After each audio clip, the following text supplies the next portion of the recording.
We can create a new design by clicking on this plus sign next to the tab of this current document. So we're going to click on that plus sign, and that generates another empty document. In this document, we're going to create one of the cross rails. So again, we're going to click on the create new sketch. We're going to select the plane. We're going to now select a side plane. So this is the plane that we're going to select. And then we're going to create a rectangle to create our rail. So the tool that we need is the center point rectangle. So if you don't have the same tools as you see here, you can go into create, then go into rectangle, and the third option, center rectangle, is the one we're going to use. So we're going to click in the middle, press with one finger and drag with the other finger on our trackpad. When we release, one of the boxes for the dimensions becomes enabled. In this case, it's going to be the width or the length in this case. That's going to be 225 millimeters. The units in this software are in millimeters, so we have to take consideration of that when we are creating our drawings. Then, after we have created the length, we're going to press the Tab key in your keyboard, and that will switch to the next measurement, and we're going to type in 42, which is the height of the piece that we are working with.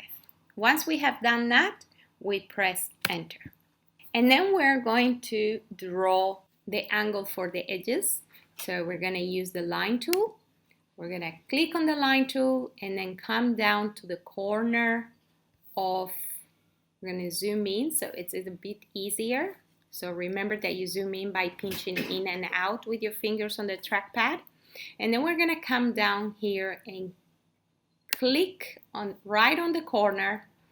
And then if we keep on going up, it's 90 degrees, but we need to actually do 85 degrees because the inclination is only going to be of 5 degrees. So we're going to press tab and we're going to type 85. And once we do that, we scroll with our fingers over the edge, so we are getting that cross, blue cross, that means that we are touching right the edge of the drawing, and we click down. And now we should have something that looks like this.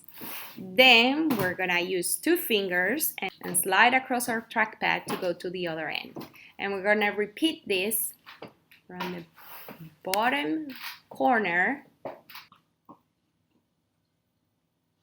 And we want, if we drag along the top, it's going to be 90 degrees, but if we move to the side, it's going to be 95. So we need to get 5 degrees more in this case, and we're going to type in 95. Hover over the edge and make sure we're touching that edge, that top line. And we know that we are actually on top of the top line because this blue cross line comes up, and then we click and then we get something like this. Now we're gonna use our two fingers and we're gonna slide across the trackpad, and we're going to draw the actual cross halving joint. So we're gonna use a different rectangle. We're gonna use a 2-point rectangle.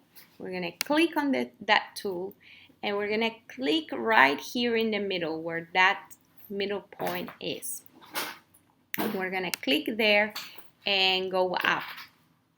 And the thickness of our wood is 19 millimeters. So we need to do half of that. So it's going to be 21, press tab, and then we're going to do 9.5, which is half of the thickness of our wood. And then we press enter, and that creates the square. And we're going to create a mirror image of this rectangle on the other side. So we're going to use the mirror tool, and we press on that tool, and then we come and hover over one of the lines of the rectangle and double click. When we double click, all the lines become active or selected, and the objects here, it shows me that there are 4 objects selected, and then there is the mirror line selection. So I'm going to click on that button and then select the middle line. To do that, I'm going to go to the browser area where my folders with the elements that I draw are, and there is this folder called Origin, and I'm going to press on that eye icon to activate it so I can see the origin of things.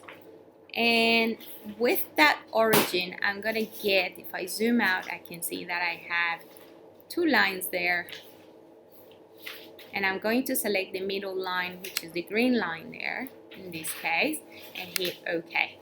And that creates a copy of my rectangle that I just drew. There are all these little icons of mirror image, and I can go here if they are a bit distracting and just deactivate them. So if I click on show constraints, I hide that, and that's all that I have to do to get rid of all those little icons. Once I have completed that, I can go back to Origin and turn that off because it's a bit distracting. Once I have done that, I can zoom out and my drawing is complete. I finish the sketch, and then I end up with this drawing, and what I'm going to do is generate now the body out of this sketch. So I'm going to click on extrude, the blue icon with the little blue box.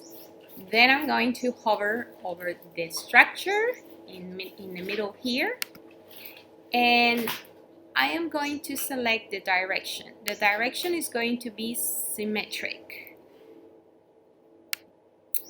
and the distance is going to be 9.5.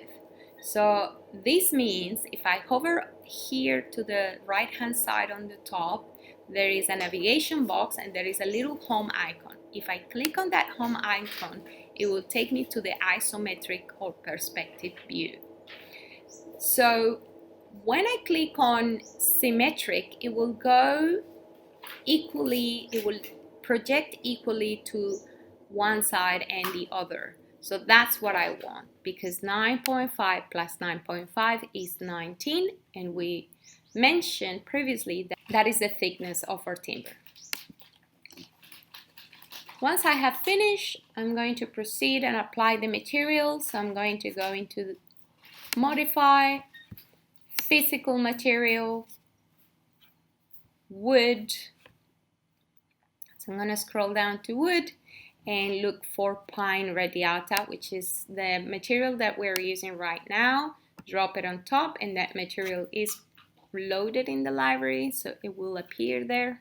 And the last thing we're going to do is create the perforation for the dowels. To do that, we need to create